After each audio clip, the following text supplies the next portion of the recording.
right. Hello, ladies and gentlemen. I'm Councilmember Pierce in the 2nd District, and I'm joined today by Allie Bright with her title. It's long. Disaster Preparedness Analyst with the City of Long Beach Department of Disaster Preparedness and Emergency Communications. Allie is a very important person to us here at the city, so welcome. Thank you for having me. Absolutely. Thanks for joining us. I want to let you guys know that we're going to go through a little bit of disaster preparedness, focus on earthquakes today. We're going to talk about during an earthquake, before an earthquake, and after an earthquake. We encourage you to post your questions underneath the video, and after our video, Allie will then take some time to give you guys proper answers to those questions, okay?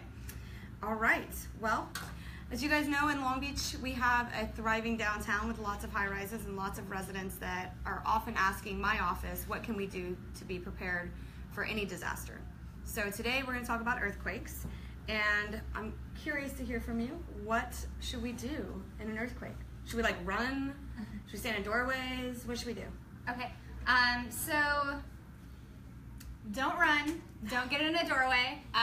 Those are kind of false, I guess they're not false, you shouldn't do that anymore.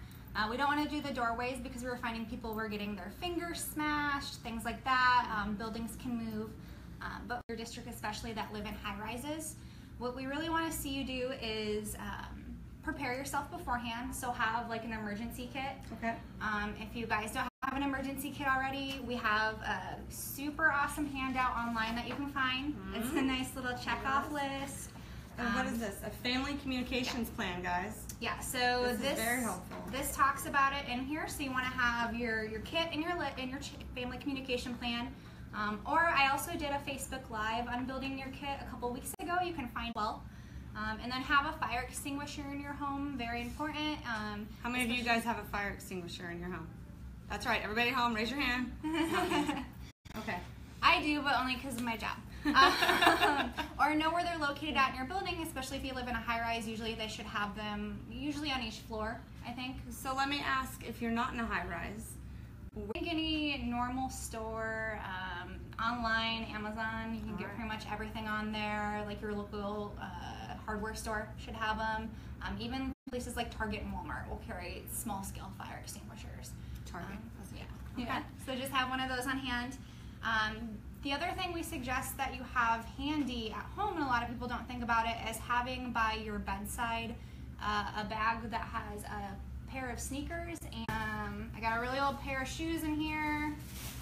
They're not fashionable. Yeah, they're not fashionable at all. And then I have a flashlight.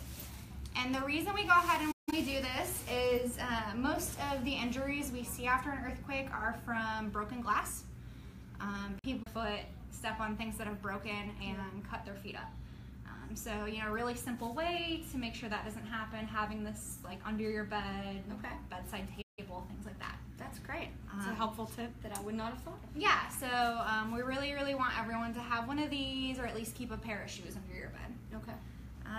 And then for high rises, or if you work, or even for people who are in a neighborhood, build a community, build your community up together. People helping people. We like to say a whole community approach to it. Right.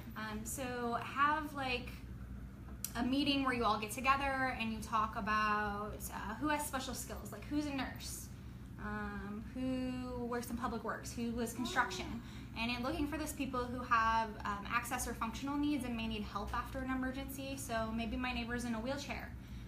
After an earthquake, we don't want you to get in an elevator. During an earthquake, don't get in an elevator. You might have a neighbor, your home, they're in a wheelchair, they need to evacuate afterwards. You can be there, stay with them until first responders arrive, or if you're comfortable, you can help get them out themselves if they allow it. So having that community group working together, yeah. That's great. So I know in downtown we've got a lot of great neighborhood associations, everything from Orca to Para, Eva, and throughout the district over to Rose Park. So making sure that you guys are taking some time out to build that community plan is probably pretty essential. And one thing that we might think, well, we all know each other, but let's get an actual plan to figure out who can help out those in need at the most critical moment. Yeah, and I'm always willing to come out and talk to neighborhood associations and things like that about how they can build their community, get their kids together and stuff like that. So you can always have Allie come to your meeting, guys. Yeah. She's fantastic. Yeah. So you can always contact our office, and I can try to set something up where I can come out and talk to groups. I have a couple in the works right now that I'm really excited about working with soon. Wonderful. Well, so the prep, build your community. Yep. You got your shoes and your flashlight. You got your family plan, which these are some nice little cards for you to keep in your wallet or in your bags. So disaster happens, then what? Okay.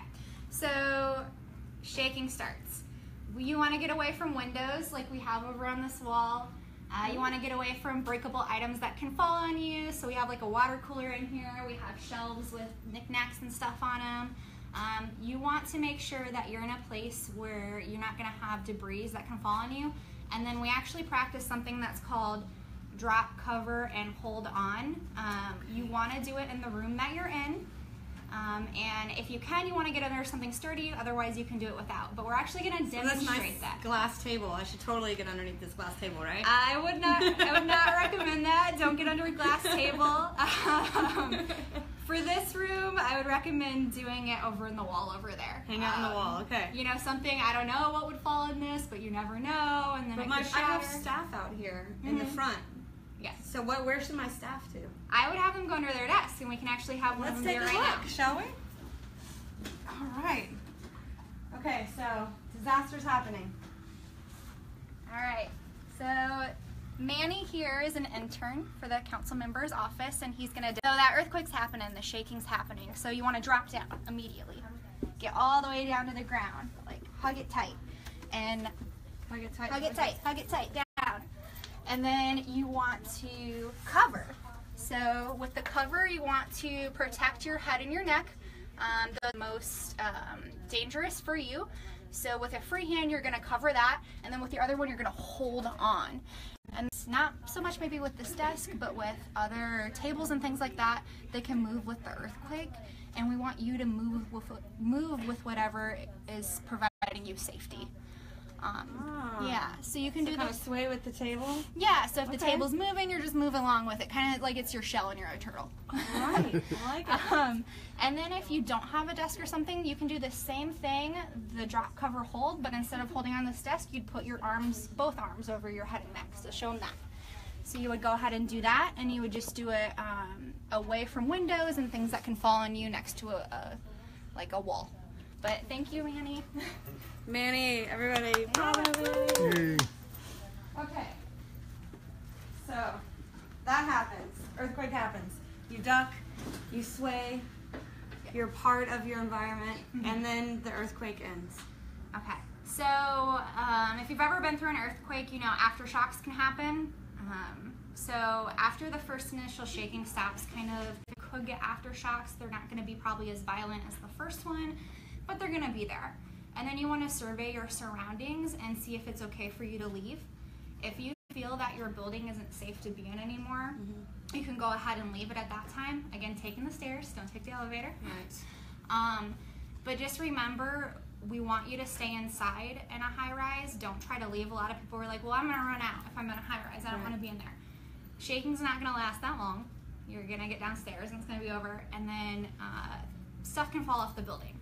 So a vase falling off your shelf is probably less danger of a building falling on you. So we really do want you to stay inside, but if you feel your building's not safe after the shaking has stopped, you can go ahead and leave the building.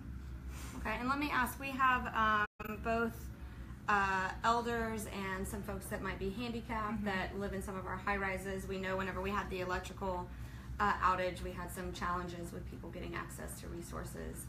Any recommendations or tips for folks like that? So building that community I talked about earlier is a really awesome way to get help right away. You know, in a lot of emergencies, we're going to be the first responders. Right. It's going to take a while, unfortunately, for people to get to you because that's the nature of a disaster. So finding those nurses or learning first aid on your own or being a member of our Long Beach CERT team, who, by the way, just won an award. So CERT team, yay! You can learn life-saving, valuable skills that can help those people around you. Always, you know, if you need help evacuating, call 911. They may give you some advice of where they want you to stay for a first responder to come get you, but it's up to you. You have a family plan, wait for the first responders. Things that can help you until they get to that point is having that kit, having that supply. So you're going to be good to go until they can get there. So let me ask, if you're in a wheelchair or you have a walker, dropping and covering, what should they do? Okay, so I don't know if we have the graphic, but we have something, a graphic just came out for those situations, if you want to look at it. So using a cane, they want you to still try to drop, cover, and hold on if you can. It's all go down to walker. They actually lock, cover, and hold on. So maybe if you're not able to get to the ground, you could go ahead and sit in a chair or something like that. Still do the cover and hold on. The cover is the really most important part because those debris are falling, they're going to get on you and they could hurt you. For wheelchair as well, it's going to be the lock, cover, and the hold on. So you don't necessarily need to get under something. It's a measure that's really going to be helpful, but like I said earlier, maybe you don't have a desk to get under or something like that. Always drop down because you want to be the lowest point of the debris. So when that stuff's falling, you don't want to be its first point of contact. You want it to hit something else before it hits you. So great. Yep. Well, I think you might have some goodies over there. I'm not sure if we're going to take a look at our office and see what else we need to do or how you want to share those with us. Yeah.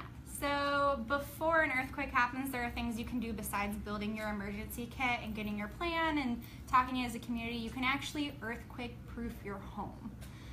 So a lot of people... How many of you guys have earthquake-proofed your home? I know I'm doing today. Yeah. So there are a couple of different things you can do. So take a survey of your space. So like here we've got a TV, we've got shelving, we've got this glass table, we got a water cooler over here. There are things you can do to kind of protect your home.